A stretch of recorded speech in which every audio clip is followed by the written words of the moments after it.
भेड़ियों के हमले में अब तक 56 लोग घायल हो चुके हैं।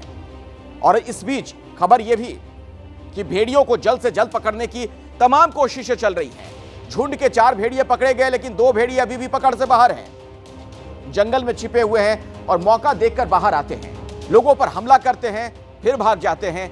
अब तक उनके बारे में किसी तरह की कोई जानकारी नहीं मिल पाई है। पूरी टीम लगी हुई है, पूरा प्रशासनिक अमला लगा हुआ है और आसमान से भी इन पर नजर रखी जा रही है। ड्रोन कैमरे की मदद से तकनीक का भी सहारा लिया जा रहा है, लेकिन ये भेड़िए अभी भी पकड़ से बाहर हैं। इनके बारे में कोई जानकारी नहीं मिल पाई है। 4 भेड़िए जरूर पकड़ लिए गए, लेकिन अभी भी कुछ ऐसे भेड़िए हैं जिनकी तलाश की जा रही है और ये जो हमले कर रहे थे उसका दायरा दिन ब दिन अब बढ़ता जा रहा है।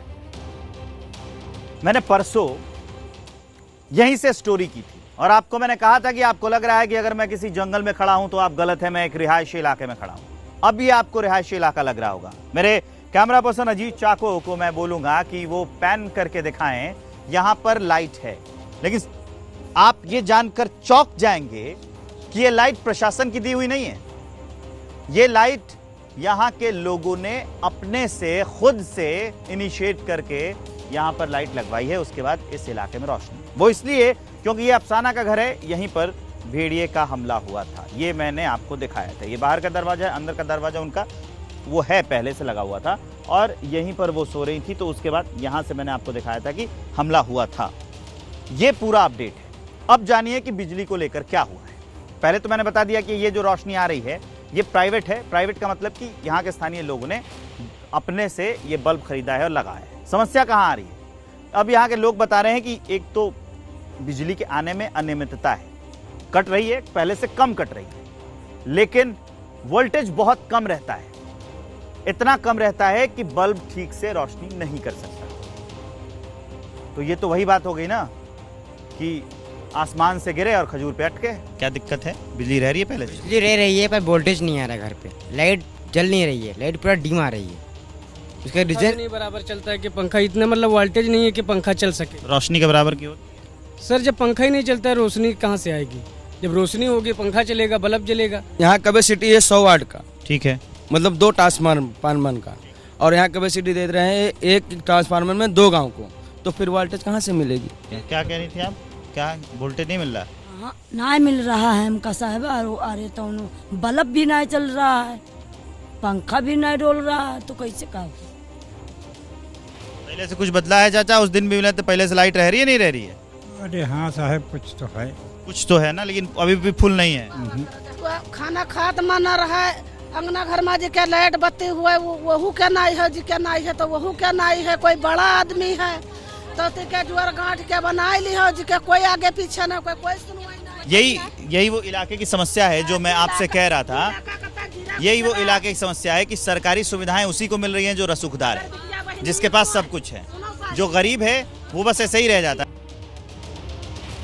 आदमखोर भेड़ियों को पकड़ने के लिए दिन रात सर्च ऑपरेशन चल रहा है और अब जब साफ साफ ये आदेश हो गए हैं कि अगर भेड़ियों को पकड़ने का ऑपरेशन कामयाब नहीं हुआ तो फिर गोली मारकर आदमखोर भेड़ियों का अंत कर दिया जाए। उसके बाद अब शूटरों की संख्या डबल कर दी गई। कुल 18 शूटर तैनात किए गए हैं। 10 ड्रोन की मदद ली जा रही है। भेड़ियों के मूवमेंट को देखते हुए अलग अलग लोकेशंस पर 4 पिंजरे भी लगाए गए हैं। यानी भेड़ियों को पकड़ने का जो एक पुराना तरीका है, हिंसक जानवरों को पकड़ने के लिए जिस तरीके के पिंजरे लगाए जाते हैं, वो व्यवस्था भी की गई है। 8 थर्मो सेंसर भी लगाए गए। थर्मल ड्रोन का भी इस्तेमाल किया जा रहा है।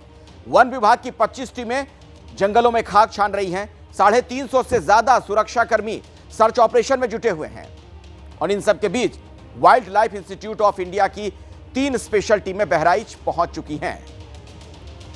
हमारे साथ हमारे सहयोगी विवेक भी इस वक्त मौजूद हैं। बहराइच आपको लिए चलेंगे और वीरेश पांडे भी आपको नजर आ रहे हैं, उनके पास भी हम चलेंगे। लेकिन विवेक, पहले आपके पास आऊंगा और जरा ये बताइए, पिछले काफी दिनों से आप वहां पर उस इलाके में हैं, क्या किसी तरीके का कोई बदलाव महसूस कर पा रहे हैं आप कि लोगों का डर कम हुआ, खौफ कम हुआ हो? देखिए, डर और खौफ बिल्कुल नहीं कम हुआ है। बदलाव सिर्फ मैं इतना महसूस कर पा रहा हूं कि क्योंकि बेइज्जती ना हो, फजीहत ना हो, इज्जत ना जाए, इसके लिए जो मंत्री हैं वो आके 2 दिन पहले दौरा करके गए थे और प्रशासन चीज़ें करने लग गया है। मैं लगातार रिपोर्ट कर रहा हूँ, वो रिपोर्ट आपने दिखाई कि अब बिजली रहने लगी है तो वोल्टेज कम है, कई जगहों पे छोटे छोटे बल्ब लगा दिए गए, ये समस्या है। दूसरी बात ये है कि आप जो सर्च ऑपरेशन चला रहे हैं, अब की बार जो हमला हुआ है इसको भी समझने की ज़रूरत है। कल रात को जो हमला हुआ है, यहीं पर मैं हूँ इस समय अस्पताल में, इसी अस्पताल में उस जो बच्चे का इलाज चल रहा है, गोलवा गाँव है। पहले जिस इलाके में हमला हो रहा था पचदेवरी के, और वहाँ से लेके गोलवा गांव में मतलब वो 22 से 25 किलोमीटर का अंतर होगा। मतलब मैं आपको ये करीब करीब अंतर बता रहा हूँ, तो अब सोचिए कि रेंज कितना बढ़ चुका है। और ये जो टीम है सर्च ऑपरेशन वाली, कल जो मैंने डीएफओ अजीत प्रताप सिंह से बात की थी, आपने देखा होगा कि वो जाके पचदेवरी में नदी किनारे सर्च ऑपरेशन चला रहे हैं। सड़कें तक तो है नहीं, कहाँ से जो वन विभाग की गाड़ी है वो चली, जंगल में सड़कें नहीं है, चलो मैं मानता हूँ, लेकिन गांव को जोड़ने वाली जो सड़कें हैं वो भी वहाँ से गायब है, वहाँ से वो भी मैंने रिपोर्ट किया है। तो ये सारे चैलेंजेस हैं। दूसरी बात क्या है कि अब क्योंकि खाना पूर्ति करने के लिए ये जो पचदेवरी का इलाका है, जो नदी के पास का इलाका है, जिन भाट में वो भेड़िए पाए जाते हैं, वहाँ पर जाकर सर्च ऑपरेशन चलाया जा रहा है। मिल कुछ नहीं रहा है। आप ड्रोन से देख रहे हैं तो ड्रोन फुटेज क्यों नहीं आ रही है? अब तक कोई ड्रोन फुटेज आई क्या? ड्रोन फुटेज नहीं आ रहे, फुटप्रिंट्स दिखा रहे हैं। कल ये फुटप्रिंट्स दिखा रहे थे अपने एबीपी न्यूज़ ने। मैं जब सर्च ऑपरेशन के लिए गया था टीम के साथ, तो मैंने 4 दिन पहले फुटप्रिंट्स दिखा दिए थे, उनकी टीम के साथ था मैं। तो मैं 4 दिन पहले मैं फुटप्रिंट ढूंढ लेता हूं और वन विभाग कल मुझे वो कहते हैं कि नहीं अभी तक तो वीडियो नहीं मिल पाया है, फुटप्रिंट्स मैं आपको कहिए तो आज वाले दे सकता हूं। अब सोचिए दायरा कितना बढ़ गया है और कितना हमला ये और बड़ा होने लगा है कि पहले जिस इलाके में होता था वो 4 से 5 किलोमीटर, 6 किलोमीटर, 8 किलोमीटर का रेंज होता था। अभी कल रात को जो हमला हुआ है वो पुराने इलाके में और अब के इलाके में करीब 22 किलोमीटर का अंतर है। तो अब सोचिए कि और ज्यादा बीते दिन के साथ कितना खतरनाक होता जा रहा है और कितना चैलेंजिंग होता जा रहा है वन विभाग के लिए भी, और गांव वालों में दहशत का माहौल जस का तस बना हुआ है। ठीक है विवेक, मैं आपके पास फिर से लौटूंगा, आगे भी बातचीत करेंगे। दरअसल ऑपरेशन आदमखोर की अगर बात की जाए तो देखिए चुनौतियां क्या सामने आ रही हैं वो भी दर्शकों तक पहुंचाना जरूरी है। 2 भेड़िए अब तक पकड़ से बाहर हैं, ये संख्या बताई जा रही है आधिकारिक तौर पर। हो सकता है कि इनकी संख्या और ज्यादा हो, 2 से ज्यादा भेड़िए खुले में घूम रहे हो।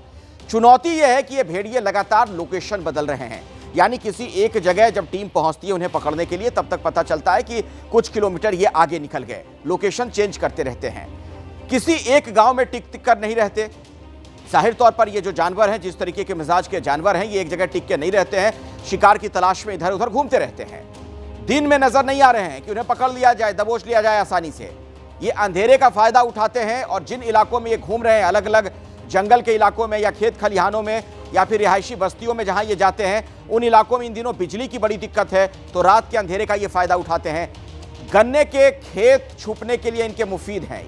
बहराइच में भेड़िए को पकड़ने के लिए वन विभाग लगातार सर्च ऑपरेशन चला रहा है, लेकिन कोई सफलता नहीं। देखिए सामने, आपके सामने जो तस्वीरें हैं, भेड़िए का एक बार फिर से हमला हुआ है। बहराइच में अभी भी खौफ का आलम है। वन विभाग के लोग सर्च ऑपरेशन में लगे हुए हैं, ड्रोन से निगरानी की जा रही है, बाकायदा पिंजरे वगैरह वहां पर लगाए गए हैं ताकि इस ट्रैप में उसे फंसाया जा सके भेड़िए को, लेकिन किसी तरह की कोई सफलता हाथ नहीं लग रही है। गांव-गांव में मुनादी की जा रही है, लोगों से कहा जा रहा है कि आप सावधान रहिए और सेल्फ डिफेंस के बारे में लोगों को बताया जा रहा है कि अपनी रक्षा के लिए आप खुद कैसे वहां पर मुस्तैद रह सकते हैं, तैनात रह सकते हैं। और प्रशासन के लिए एक बहुत बड़ी चुनौती ये नजर आ रहे हैं आदमखोर। इंसानी खून की लत इन्हें लग चुकी है, बीच बीच में रुक रुक कर हमले करते रहते हैं।